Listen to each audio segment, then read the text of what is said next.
DJ Akademiks and What's the Dirt has done more damage to Roc Nation's credibility and face card than all of Roc Nation ops combined over the last decade. Name it. Dame Dash, name it. I just don't see a world where Roc Nation continues to allow Akademiks to keep spitting these facts, man.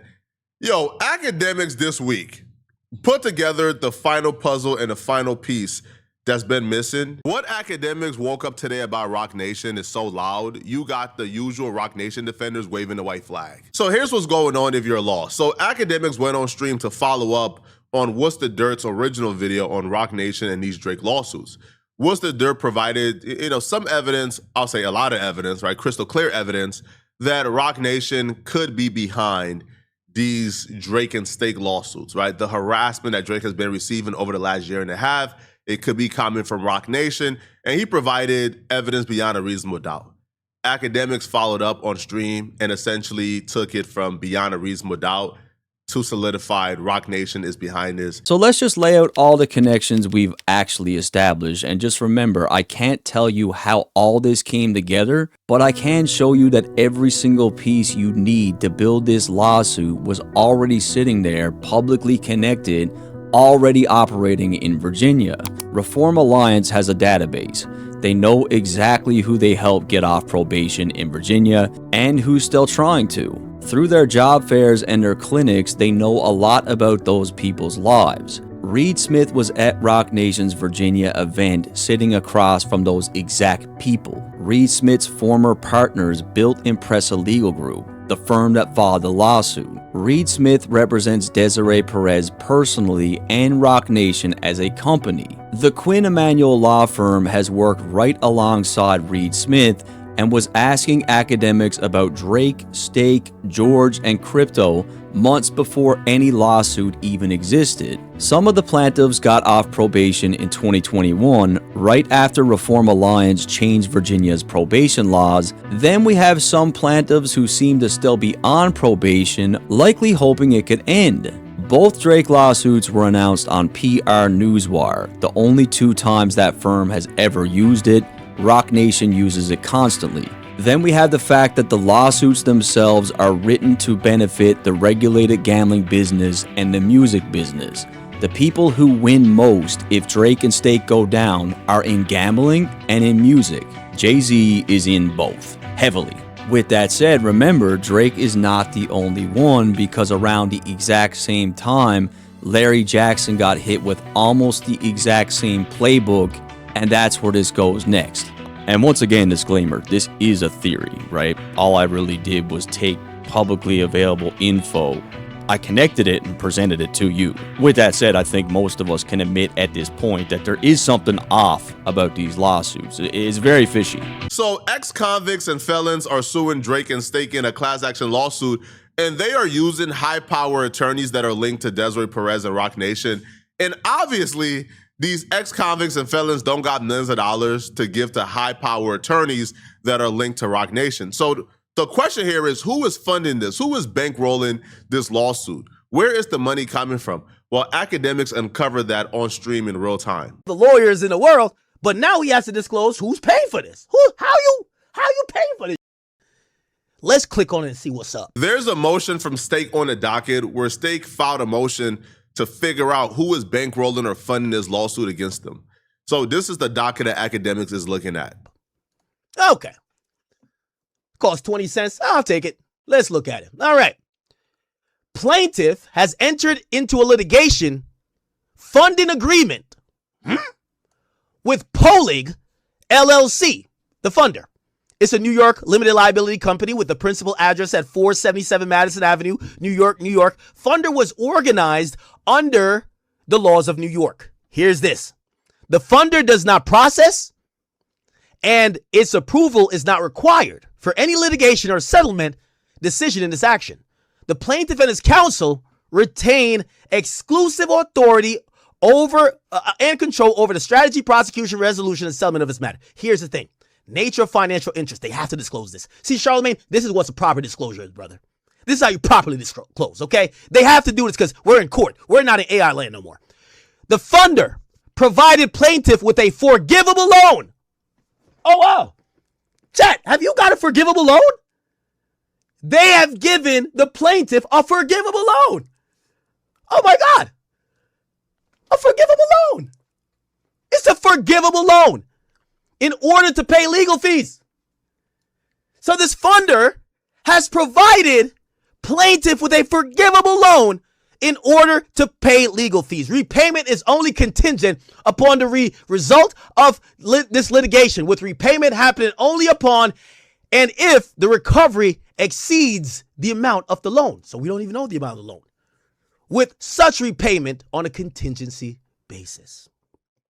This is just so scummy. Like, if they really thought they were doing something legitimate and credible here, they wouldn't need to hide behind legal measures to hide that they're the one bankrolling this. Because it feels like how they're behaving, they want nothing to do with this. They don't even want their name to be attached to this lawsuit because they understand what it is, man. The lawsuit was supposed to be about how, these people were finessed out of their money due to Stake's predatory advertising practices, but they spent 95% of the lawsuit talking about Drake's streaming numbers, whether or not Drake is botting or not. They're using this lawsuit to harass Drake. It's simple as that, right? And these people understand that, and they understand, right, that they really don't want their name to be tied to this at all. Everything about this just reeks and it stinks really badly, man. Like, it just stinks really bad. Because, but what do you mean forgivable, man? So you're gonna give millions of dollars in good faith that you have no intentions of ever getting back unless they recoup the money from Stake, which you guys know they have no chance of because they spent 95% of the lawsuit trying to defame and slander and harass Drake. A forgivable loan. That's good. You know how many people I would sue if I had a forgivable loan? Wow. And the only way you got to pay it is if you get money exceeding the loan. Who the hell would do this? Well, we go back up. And the funder, their name is Site Partner. I don't know. Let's just put Rock Nation. I don't know. Maybe we're Manic. Oh.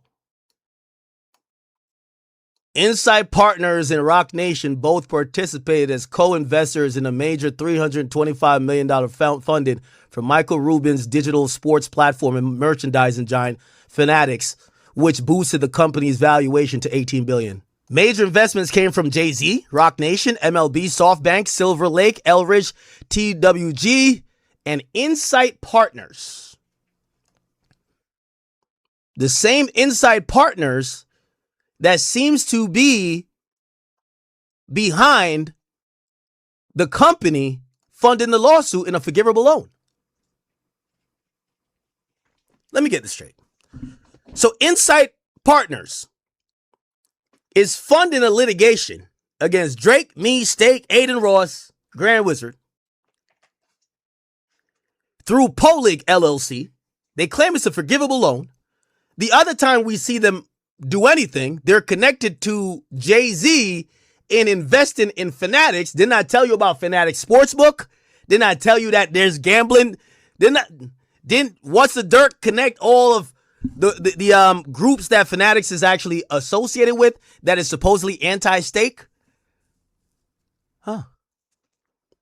So one of the major partners that's partnered with Jay and Rock Nation for Fanatics is essentially behind the funding of a lawsuit with me, Drake, Aiden Ross, and Stake. Yeah, that got nothing to do with Jay. Yep. Got nothing to do with Jay. Clear as day. The gambling civil war is so convoluted, but Rock Nation 100% tried to kill two birds with one stone. They 100% did. That's why it started off as a Stake lawsuit, and then they included Drake, and then began to attack Drake and accuse him of botting and using Stake to bot his music. And then they involved Akademiks and Akademiks TV and Grand Wizard, who are people that they have issues with.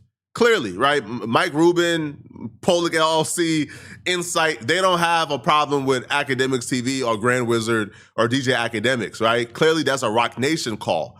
Now, what's going on here is, and why a lot of these gambling companies, they hate Stake, I'll explain it. Stake is clearly a gambling company, or at the very least, they can be considered a sweepstakes casino, at the very least. But they are 100% a gambling company. However, Stake is classified as a video game company. Stake is classified as mobile games, as video games.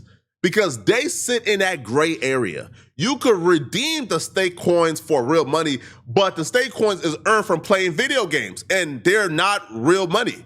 So because the games, you don't earn real money from the games, they don't consider themselves, a gambling company or a casino under U.S. law. So they're sitting in this gray area. And these gambling companies are saying, hold on, bruh, that's unfair.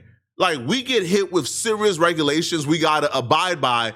They get to do whatever they want to do because they're sitting in this gray area pretending like they're not a casino or a gambling company, in which they are. And that's why the gambling companies hate stake. So they're doing this on behalf of Fanatics and Rock Nation, like I'll be real with y'all, right? To spark it off, hey, if we can create enough noise, create enough, like lawsuits, create enough class action lawsuits against stake, then maybe Congress will pick this up. So this was a play to wake it up and make it loud enough to where Congress and the government will actually step in and force stake to classify as what they are. But then while they're doing it, though, they decided, okay, yeah, we're going to use this lawsuit just like they used Milagro or Megan Thee Stallion lawsuit to bring in Aiden Ross and Akademiks for subpoenas.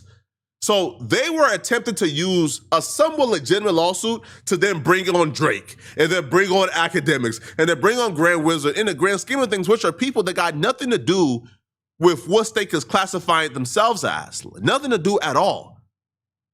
So Rock Nation was attempting to kill two birds with one stone, and it's just backfiring because people are not dumb. People understand what it is.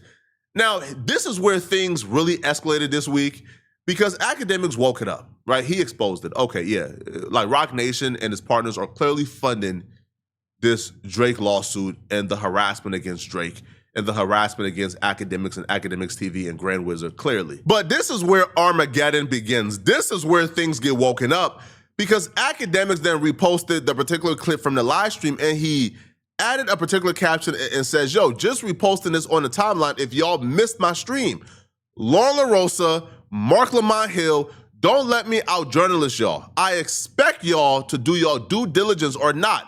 Rob Markman, you still a journalist or just a Drake hater? Now, Rob Markman, by the way, was the dude who covered the Drake and Stake lawsuit, right? He rushed to his YouTube and did his deep dive. Now, again, that's his right as a content creator to cover this lawsuit and cover whatever he wants to cover. And to be fair to Rob Markman, when the lawsuit was dismissed, he did cover the dismissal. However, Akademiks like, hold on, you ran to your audience and you covered this lawsuit against Drake unfavorably, right? Where this lawsuit was accusing Drake of botting his streams and using stake to artificially enhance his particular numbers. The same accusation, by the way, Drake made against other people, right? Kendrick Lamar and others. And you covered it. And you covered it as if this was a legitimate lawsuit. So now there's more information on who's bankrolling the lawsuit and who's behind the lawsuit. We expect you to cover it. And the reason why this challenge caused Armageddon was because what we saw was people took this really personally. Like Mark Lamont Hill took it personally, Lauren LaRosa took it personally, Rob Markman took it personally. In Rob's response, I think a white flag was raised. Not in the sense that you think. I don't think Rob was conceding to Akademiks. I don't think Rob was scared of Akademiks at all. And I do think Rob gave a really, really, really great response for his base, right? What people that watch Rob, who subscribe to Rob, who support Rob, what people want from him, he gave it to him. But I also think at some point in this response, he played into Akademiks' hands a little bit. And I'm going to explain exactly what I mean a little later. Akademiks has ongoing talk track. He has this ongoing talk track, this talk track that doesn't end against Rock Nation, right? So Ak has claimed to uncover proof that it is Rock Nation who is behind this and other lawsuits. Or at least behind one of the lawsuits, right? Akademiks, hip-hop's shining beacon of truth, justice, and fairness has come forth to you all with proof, right? And now he's calling on hip-hop journalists. Again, Lauren LaRosa, the amazing Lauren LaRosa, the tenured Mark Lamont Hill, and myself to validate his findings. The guy who takes money from record labels to shape narratives. I'm not making that up. He told you he was paid $30,000 from Lil Baby's team to just chill on the album, to not go crazy on the album. He told you this. This ain't even about me, right? It is about you. This is about y'all who watching. This is about y'all. The guy who lies to you, who will come up with the nastiest takes, who will hire clippers to spread it across the internet to manipulate whatever he wants you to believe. The guy who doesn't present an ounce of objectivity. Rob Markman is playing into the you're not objective with Drake. You don't have a shred of objectivity when it comes to Drake, so don't expect me to have objectivity when it comes to Jay-Z and Roc Nation. I'm not going to do it. Now, the reason why I think that's a mistake, even though that's a very fair point, right? Like, that's a fair, like Drake is texting Akademiks. So if Drake is texting Akademiks, then why can't Jay-Z text me and give me, right? But here's why that's a mistake, because the last couple of years, they've propelled themselves to the top of objectivity. They've told everybody willing to listen, hey, we're real journalists. We don't have sides. We're objective. That dude Akademiks over there, he's not a journalist. He's not one of us. He's not. So if you guys, right, have segregated Akademiks as somebody who's not one of y'all, and you guys hold yourself to a higher standard, and y'all look down on Akademiks and talk down upon him because y'all claim that he's doing something inherently dishonest by liking Drake and speaking up for Drake, then you then can't say, me, who is on a higher echelon according to y'all, oh, by the way, I'm now the same as Akademiks. We're now on the same playing field. Well, if you do that, then you guys don't have nothing left. Because once you take away the objectivity or the journalism away from your title, and okay, we're all just content creators, then at that point, like Akademiks and you guys are no longer even in the same league. The only reason why people would even like hold out, okay, Rob Markman, Lauren LaRosa, Mark Lamont Hill, y'all are in the same conversations as Akademiks is because y'all have the title of journalism. Y'all have given yourselves, right, rather it's manufactured or deliberate, y'all have given yourselves a certain level of cachet. Well, once you say, well, I'm biased too, I don't have objectivity when it comes to Jay-Z and Roc Nation, then you now put yourself in the content creator box as the rest of us. And ain't no like special considerations being given for you guys now. So again, that's your right to do that though. Like your right is to say, yo, I have my biases. I'm not objective when it comes to Jay-Z and Roc Nation, cool. But just know you have now been put in the same box as everybody else. And now you kind of have to fend and swim. Oh, all right. And then also too, man, like we could dive deeper into, and I'm not going to do this, right? I'm going to leave this for somebody else. We could take a deeper dive into, is being friends with Drake and being friends with Jay-Z really the same thing? Like, is it really? Right? Like, is it really the same thing? Being friends with the conglomerate, being friends with the corporate infrastructure, being friends with an organized group of people who got elite billionaires within their circle who was willing to enact revenge and to shape narratives and to control culture, is it really the same as being friends with a rapper that you like? Now, listen, some people might say, yeah, Flacco, it's the same thing. Cool. Some might say, yo, there's definitely a more problematic side here. And if you are a journalist, you got to make that decision for yourselves. Now, Rob will continue and Rob will say, that he has better things to do. He don't have time to really take a deep dive into whatever Akademiks is presenting, but, he's going to wait for somebody else to present it. And I'm like, hold on, but if you know where to go look and you are a journalist, why not just go look? If you don't think what Akademiks is saying is credible, then go look for yourself. But the unwillingness to look for yourself kind of tells us everything we need to know. And I like Rob. So again, this is not no diss towards Rob Markman, because I actually like Rob. I think like Rob, for the most part, is a chill guy who don't bother nobody. So in that regard, I have no problems with Rob. But that alone is an admission of, hey, I'm not willing to look because I don't want to look, right? These people are my friends. The guy who created Akademiks TV and lets that account do his dirty work, dropping the most vile, nasty shit, just actively attacking folks. That's the guy saying, okay, where's the journalism now? Hey, we need the facts here now. Now the facts are on point. But it's not about facts, and it's never been about facts. It's about what story he can tell that benefits him and diminishes anyone who he believes is opposed to him. That remind you of someone?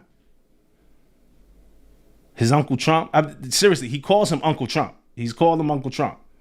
It feels like right out of that playbook, right? And his tweet, I mean, it wasn't serious. It's not about him wanting me or Lauren or Mark to report on whatever it is he's talking about right now, right? He don't need me for that. He don't need Lauren for that. He don't need Mark for that. He has a bunch of clippers that he pays to do that. These days, the game isn't about the truth. Sadly. It's about if you can get the internet. And when I say the internet, if it ain't real people, then it's bots. But the internet in total, because they say 50% of internet activity is botted anyway. The game is if you could get the internet to repeat your bullshit long enough till it becomes the truth, till it appears to be the truth. That's really the name of the game. It's him saying, look at how much of a victim I am. Rock Nation is out to get me, y'all. Little old me who never bothers anybody. Rock Nation is out to get me. Look at how much of a victim Drake is. Rock Nation is out to get him, y'all. And shit. We gonna see what the truth is. The truth always comes to light. The truth always comes to light. But I'm gonna wait and see if there's some more trustworthy sources. Forgive me. I'm interested in the truth. I want to know what the truth is.